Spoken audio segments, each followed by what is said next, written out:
Hello and welcome to a new video. Today we're going to take a look at the most toxic team for the current cup, the Great League Remix Cup. We're going to have a team here with the Shadow Probopass, the Shadow Victory Bell and the Cresselia. And we're going to take a look on how this actually works and it actually was a lot of fun to play. So stay tuned for this team. We're going to have the lead of the Probopass. We're going to encounter here a great lead force, which is going to be the Abamas. Now we see already the damage output of this Pokemon is insane. And it's also great to see the Abamas now here, because our Pokemon in the back, the Shadow Victory Bell, does not want to face this Pokemon.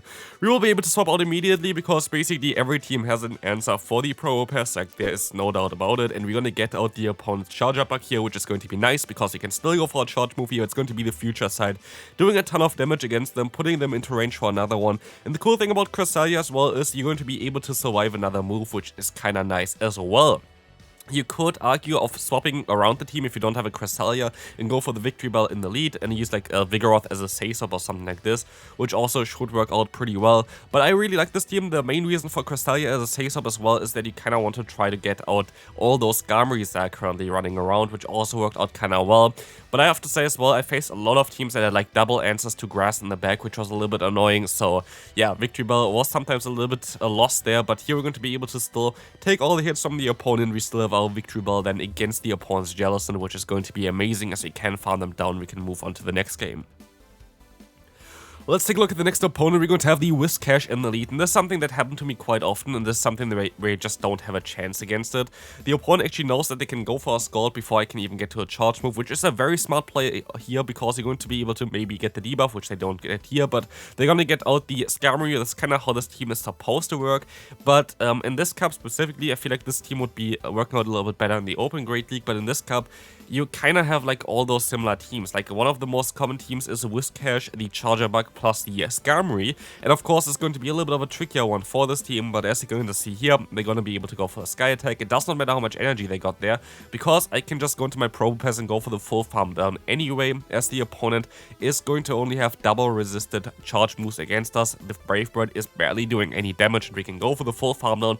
I swap out immediately, I say swap out immediately as well, and yeah, what am I supposed to do here? This is like an example team from what I also encountered quite often, but I actually still went positive with this team, which is kind of cool, so definitely something that is working pretty well. But here there was nothing that I can do. Like, you have two flying type Pokemon in the back, one of them is steel type, which counters our Cresselia. There was not a lot that I can do about that. Next opponent. Let's see, we're going to have a Guzzlord in the lead, and this is an amazing lead for us, because you're going to see here as well, our backline does not really want to battle the Guzzlord, because none of our Pokemon can actually do something, as they don't run the Moonblast on the Cresselia. But as you will see here, this is an insanely good matchup for our Probopass. We basically have them at the same health as our own basically, but we didn't go for a charge move yet. Now we went for a charge move, and we can just knock them out easily in the zero shield scenario. We're going to swap out immediately as the opponent goes into a Gligar. I just want to get damage onto this Gligar. As soon as we're going to get damage here, both of our Pokemon, the lead as well as our Pokemon in the back, would be able to knock them out. But as you can see here, they're going to have again two flying type Pokemon in the back. This was actually the second game that I played. The one before was the first game, and we encountered basically twice the same backline, which was really awkward. But this time around, we don't have basically the Whiscash in the lead, because this time around it was the Guzzlord in the lead, which was something that we already were able to knock out. But as you're going to see here, the opponent goes for the Sky Attack. They're going to get me low, but it does not really matter, because they can still go into our Probopass. Probopass can even still take a move. But because I know that I kind of still have to keep this Pokemon around, I kind of want to just use a shield here, because the opponent is still going to be forced to go for a Dig later on, as the fast move of the Gligar is going to be resisted, and Iron Ace is double resisted as well. So here we're going to be able to just force them to be very, very low in health, nearly dead already, and we can just go for a full farm down now with our Probopass, which kind of showcases on how this team can also work out pretty well like this. Just going to go for the full farm down and win this game. Let's take a look at the next opponent. We're going to have the Probopass against the Skarmory. Great lead for us. Let's see what they're going to swap into. They're going to swap not at all. They're going to stay in here. The fast move does basically the same amount of damage, but their charge moves don't do any damage, while our Rock Slide is doing quite a bit of damage against the opponent. We're gonna see the Sky Attack barely doing any damage, and in comes a Dragonair. And we have to kind of stay in here for a little bit, because this matchup is also something that is really good for the Probopass, and I want to get off two Rock Slides here. Even if they get to a move before, I'm totally okay with this. I would have shielded this, but as you can see, we're gonna to be able to get to another rock slide, and so we're gonna put the opponent into range where I can just go for a grass knot now and knock them out with the additional damage of the Psycho Cut from our Cresselia, which is going to be amazing. In comes those charge moves from the opponent. They don't redo that much damage. Body Slam is still chunking quite a bit, but like it's not that crazy, and we can go for another charge move, which is going to be amazing. And if we have a 2-shielded Victory Bell, usually at least, unless they have like a fire type in the back, this is going to be amazing. Also, this team still kind of works out against something like a Skeledirge, which a lot of teams kind of struggle with, but our lead is going to be great for it, and also our Say-So of the Cresselia gonna get it out of there, as well as we have the future side for it as well. In comes here though the opponent's Whiscash, which I found kind of interesting, as I decided to swap out and try to snipe it with my Victory Bell. This worked out pretty well. We're going to be now locked into the matchup against the Skarmory, but as you're going to see as well, I can just go for the Acid Spray because I kind of want to spray those steel types, and so their defense is going to drop by 2 stages. We do more damage with our fast move, but also our Probopass is going to have a great time here just going for the full farm down and winning this game. Let's take a look at the next opponent coming through. We're going to see here the Probopass against a Mantine. This is going to be a decent lead, but I kind of fear what they have in the back because, again, this is a very common team that I also encountered yesterday already. Don't really want to make a video, I think, about it anymore, but this is a great team if you want to climb up some rankings. If you go for Steelix as well, in the back, they usually have the Digger Speed. We have to kind of play around it. So let's take a look at this. We're going to be able to still go for the charge move here. I can try to go for the full farm down against the opponent, but like this basically my only play. It's pretty bad that they're running Psychic Fangs for us because they drop our defense, which is really bad for us, but we can still survive with 1 HP, which is crucial because if they actually have the Digger Spear in the back, at least going to be able to align my Cresselia against it, and yes, they do have the Digger Spear, so I can swap out and then have to go for the Grass Knot immediately, and I hope that they let the first move go through because Scorching Sand has the option to debuff our attack, but yes, the opponent lets this move go through, which is a huge mistake by them, at least like in theory, because I can only go for 1 charge move, which is going to be super effective. Like there's no bait option for me, and the opponent has at least the chance to drop my attack, and they know that they're going to need their Digger Speed for the final matchup as well. So this was definitely a mistake by them. It does not really matter because they never got the debuff anyway with the Scorching Sands, and so we're going to be able to survive this move as well. It's going to be just a Fire Punch. They wouldn't have been able to outspeed me otherwise, and Cresselia is just proving again how strong this Pokemon actually is. But yeah, if you would go for something different than Cresselia, you definitely need something that beats something like a Steelix hard, I would say.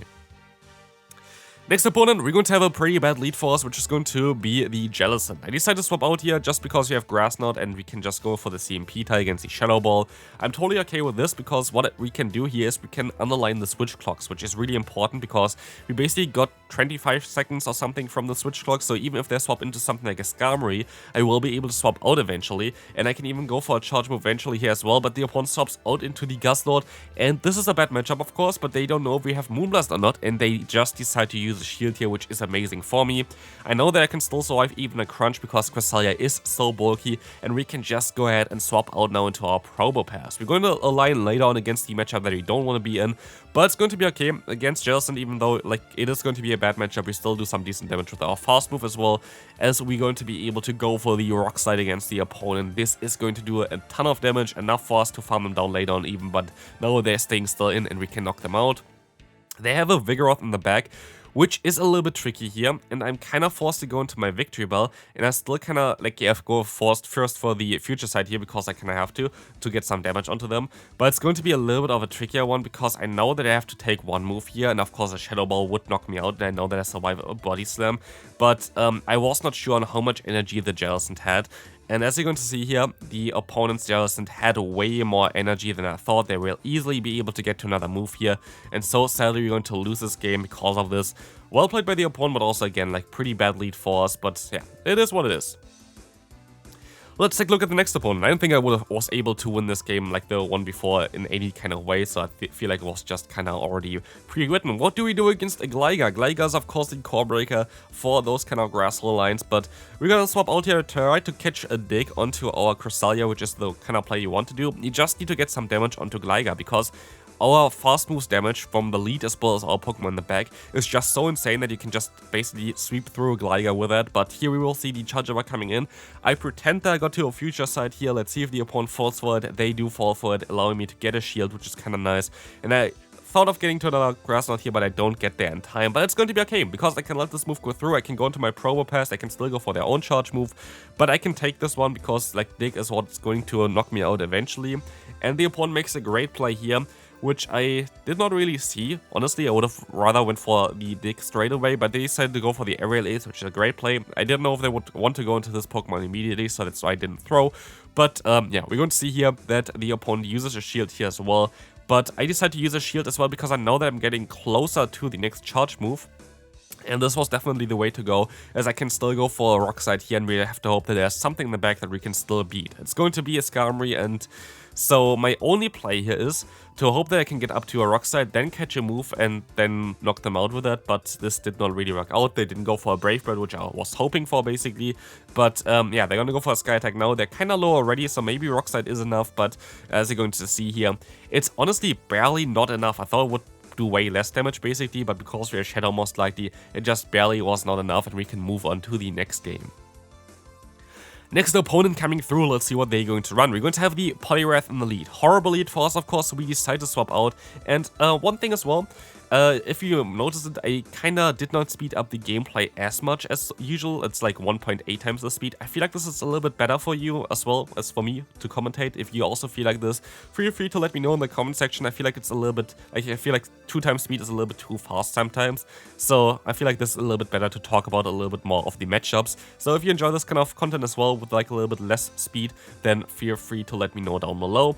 But here we're gonna see the Dewgong coming in. Dewgong is going to be able to take some Grass Knots here. We can still try to get to another one, but we forced them to go for their own charge move, and this is kind of great, because what we can do now is we can just farm them down with the Probopass, and if they swap back into their Poliwrath, I can still go into my own Victory Bell and try to knock them out with this one, but let's see what we can do. The opponents actually swapped into a Carbink, and I have no idea why. Like, why do you go into a Carbink against a Steel and Rock type Pokemon if you have the other option of the Poliwrath? I'm not too sure. It does not really matter because they kind of get completely wrecked by the Shadow Victory Bell now, which is kind of what they deserve for running this core of Poliwrath as well as the Carbink. But again, a very weird play to go into the Carbink there. Like, I was still just went ahead and went into the Poliwrath. At the end of the day, it doesn't matter, but it's just a wild play in my opinion. I still go for the Acid Spray just to troll them a little bit, and our Probopass can win this game. Final game for today. If you enjoyed this video, feel free to leave a like, would really appreciate it. Of course, currently YouTube is a little bit dry, the game's a little bit dry. Would really appreciate any kind of support of you by leaving a like or commentating down below. Also, what I also kind of want to know, how did you like the Great League Remix Cup? I actually wanted to ask this in the beginning, but I completely forgot about it while we can knock out a interesting Pokemon there with the Walrein. Like, did you like it more than the Open Great League? Did you like it less than the Open Great League? Honestly, I did like it less because the Pokemon that they actually banned were not really meta relevant, or like more like side Pokemon, I feel like. And basically it was just the main meta of the Open Great League without like really getting rid of, like basically you get rid of the answers for the Pokemon that are already common. So like you had like only the core of like Jellicent, Poliwrath, Gligar, Charjabug, and like all those kind of Pokemon that you already see before, but you have basically a limited meta towards the Open Great League meta already. So I feel like because the way they banned it is just like from the previous season and they changed so much, basically it didn't really make too much sense on what they did there. I hope for the next Great League Remix Cup that we're just going to ban like the top Pokemon that are currently more used in the current season instead of like the last seasons. Basically just look at the usage stats and how they change from the previous seasons for the first 2 weeks, and then basically decide which Pokemon going to be banned for the future. But here we're gonna take the Aerial Ace from the opponent, we're gonna get knocked out, but Cresselia can win this game. And that's going to be it for this video. Check out the videos on the screen if you haven't seen the showcase for Tornadus with the new move Bleak Windstorm. And otherwise, I hope you have a great rest of your day, and I'll see you then. Bye bye.